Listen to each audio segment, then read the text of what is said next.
double dribble, and that will be turnover.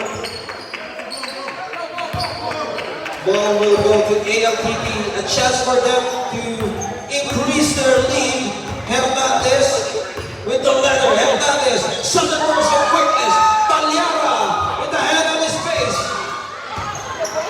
Here comes Tago again. Tago against Talyara. Back on the loose ball. Here comes Matias. Matias powering his way down the paint. Well, you can see he's using his body to create that separation. David pulling his way down low. Flexing his muscles. Tago. Transition offense by AWC. Back and forth. What they want in this is an exciting matchup. Both teams want to get their first win in this tournament. Opening day, Talyara with a difficult shot. That was an amazing move by Talyara. Domingo, well, they're shutting down Domingo from 3-point range. They know he has the shot. Tago! Foul to go downstairs. And this is a high intensity matchup, ladies and gentlemen. If you don't like this, you don't like basketball, asshole. Quick burst with that shot. Able to make that jumper. But that was a quick offensive thrust there by AWC. Talyara turns around. Talyara. And this is like a boxing match. Both teams throwing jabs at each other. Like a heavyweight boxing we are witnessing right now. Romero. Suase. To Talyara. That connection. Talyara against Tago. Foul will be called against Tago. And he cannot believe what happened down there. But Talyara will be given 2 free throws. Tago will be called with the foul. And while he's at it, of course, check out our so-called Ballers League for the next schedule. And of course, our sponsor, Brother JD of Sriracha Philippines, for our trophy sponsor. And Talyara making that basket. Throws it to Domingo. Domingo, look at the defensive awareness of ALTP. They know that Domingo is a sharpshooter from 3 points, but Matias not wide open. Matias too strong. They tap it away. Hernandez, piece against 3 defenders. They switch around. Tago against Hernandez. Tago. Traveling from Tago. Turnover again. Suase on the attack. Suase. Talyara turns around and makes that beautiful move by Talyara. Well, Talyara has been the main man for Team ALTP. He's leading the points and also leading the team in terms of defensive thrust. Domingo challenging the defense. Hernandez, pedal on the metal. Hernandez stops and pumps. Hernandez, timeout AWC. They need to talk things over as ALTP is in onslaught right now. We'll be right back after this timeout.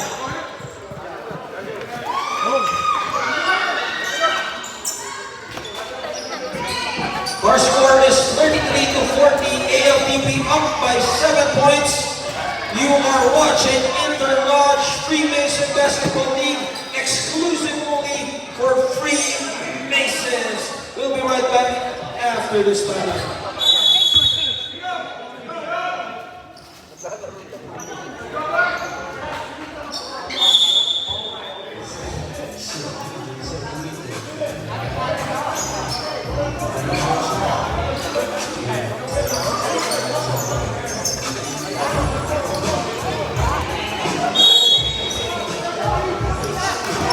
Back to the action.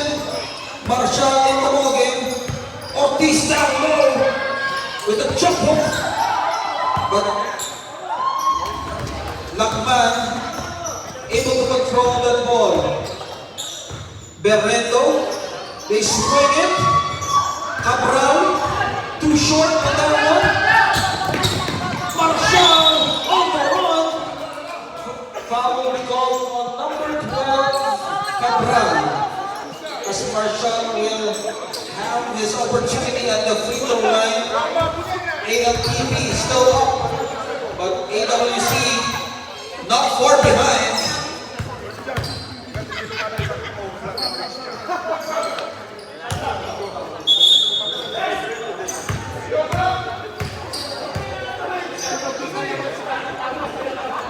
Substitution, let's wait for the referee.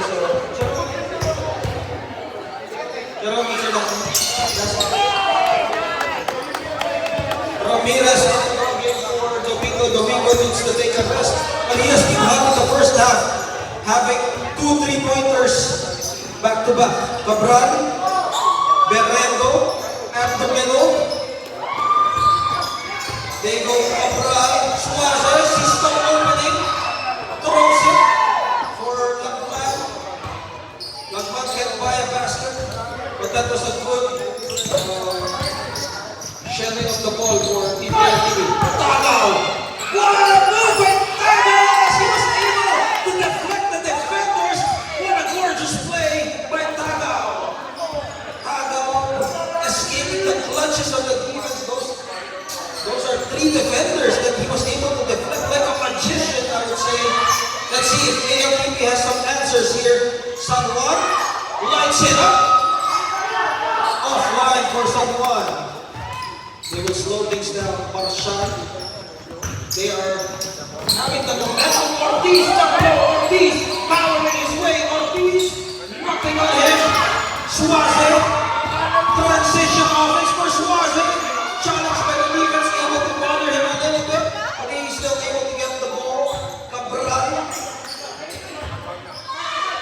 To San Juan. San Juan gets him off the air, but decides to share the ball.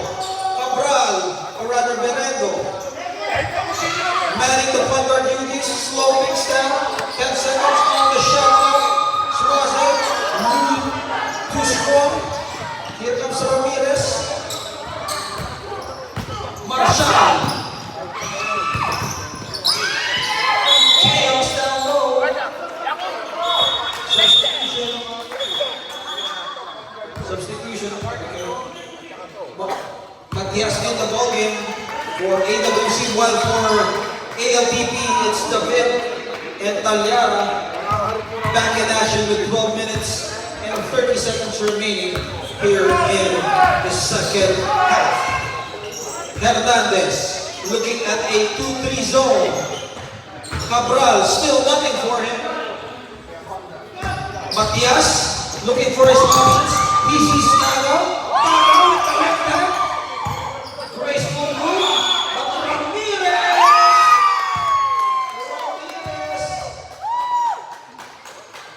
With that excellent play, well, that was excellence of execution from Ramirez, able to show some composure down the paint.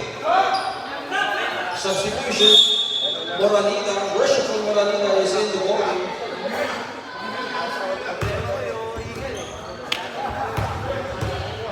Jerome Ramirez on the line. But they need not seeing here for ALTP. They have added 2 taller players on their front court. They have David and Moralina in the paint. Let's see if AWC can be stopped here. David steps back. Ortiz controlling that letter. Tagaw again. Tagaw has been the main source of points here for AWC, as he has been their backcourt assassin.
side and giving a chance for them to create some basket. Talyara sees an opening. Talyara capitalizes. Missing on the corner. Baseball pass. Hernandez anticipates. Hernandez protecting that ball. And that was a good defensive play by Hernandez. Able to catch that. Talyara, everything but the shot. He has been cold this second half. Unable to make some baskets here. AWC doing a good job on the defensive end. Marshall slows things down. Finds Matias. Matias and Marshall. Tom Brisker. Double M. Matias and Marshall. Substitution. Domingo in the ballgame. Sharp shooter Domingo. He has been sniping from long range, and in the ballgame also is Ramirez. There's two Ramirez in AWC. Baseline throw in. Back to Ramirez. Against three defenders here. Ortiz with the one-hand shot. Moralita embracing the ball, and there's no tomorrow. Moralita controlling that nether. Crossover. Suarez losing the shoes. Literally losing the leather. Domingo works it. And Domingo sniper from long range. Well, he has been a American assassin here from AWC. Three-point shots here for Domingo. Talyara sees no opening. No long pass. Ramirez almost stealing that ball. There's two Ramirez. Tama ba? Two Ramirez. Just making sure someone in the ball game, they will be needing his 3-point specialty here. Talyara. Still acting for Talyara in the second half. He has been shut down by the defense of AWC so far. Defense of someone.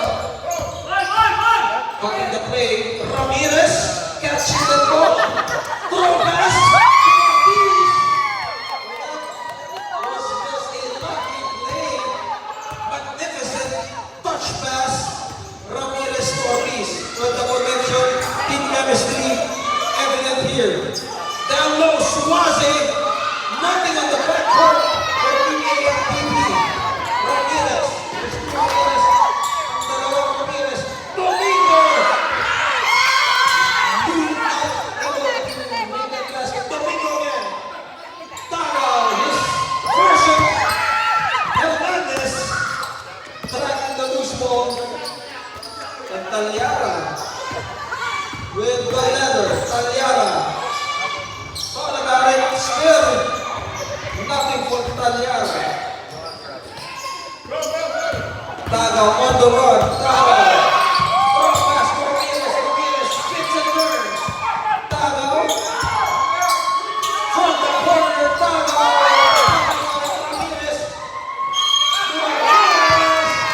The Ramirez attack. The Ramirez brothers are here to stay. Are they brothers? No? I'm not sure, no? But we are all brothers here, no? As Masons. Ramirez brothers. Doing the damage here for AWC. And they have been cheated late. With 5 minutes and 45 remaining. What a ball game. This is an exciting third game so far. Hernandez! Like Moses cutting the next here. Ramirez. Nothing as the defense was able to shut down. Good range implores Tagaw. But Suarez quickly answered. Suarez stops the bleeding right here. Ortiz against Hernandez. 1-on-1. Escape on the bunches of the defense. Ramirez on the post. Ramirez against someone. Stolen in the back. Hernandez. Talyara. Ahead of the back. Talyara. Chase down. Talyara. Loses the almost. Still nothing for Talyara in the second.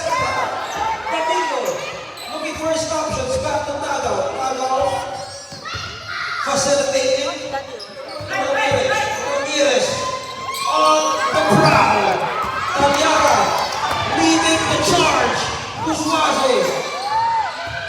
Ramirez cutting the play.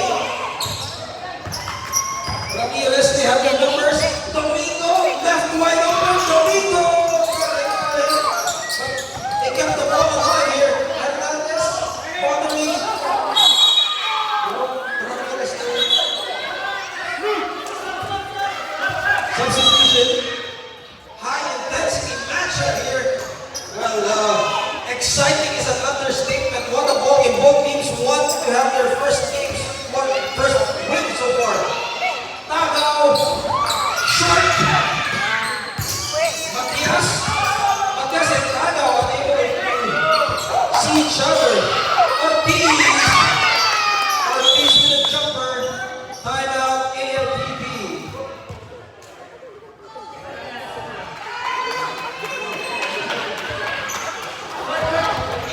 ALPP still up 42 to 54. AWC now in the driver's seat. The blue team, AWC, is up 54 to 42 with a 12-point advantage led by Tagaw and Ramirez.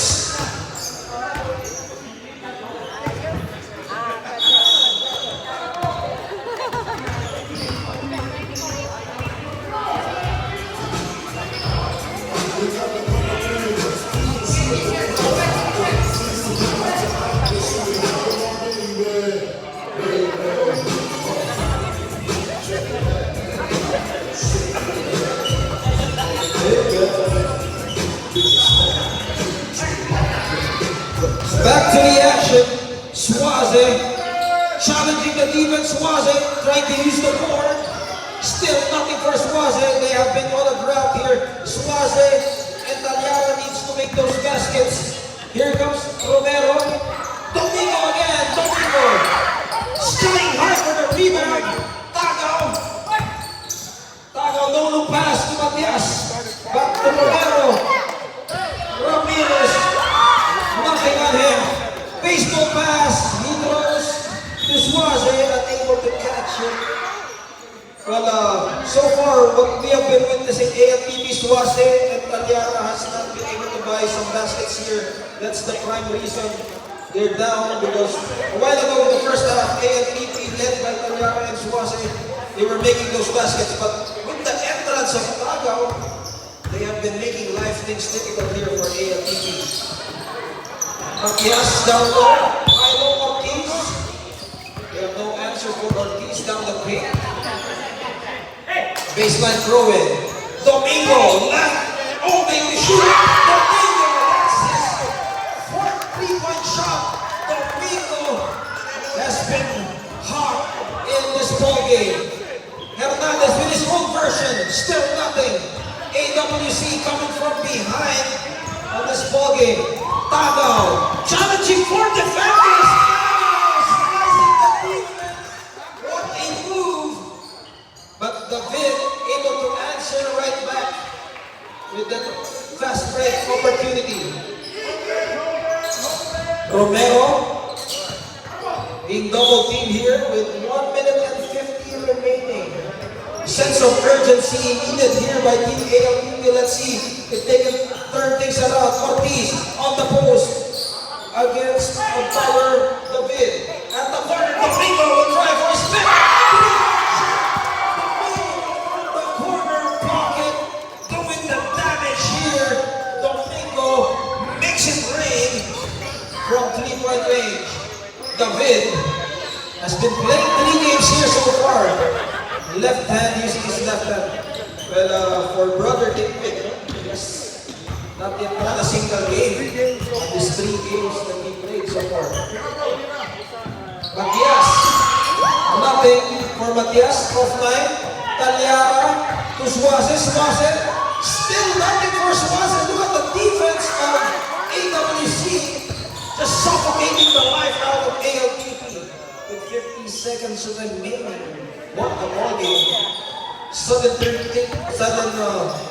turnout of events here for ALPP. But they were able to Talyara Point blank. Aggression, still nothing. Frustration, 30 seconds remaining here for AWC as they are up and probably will get their first win in this tournament.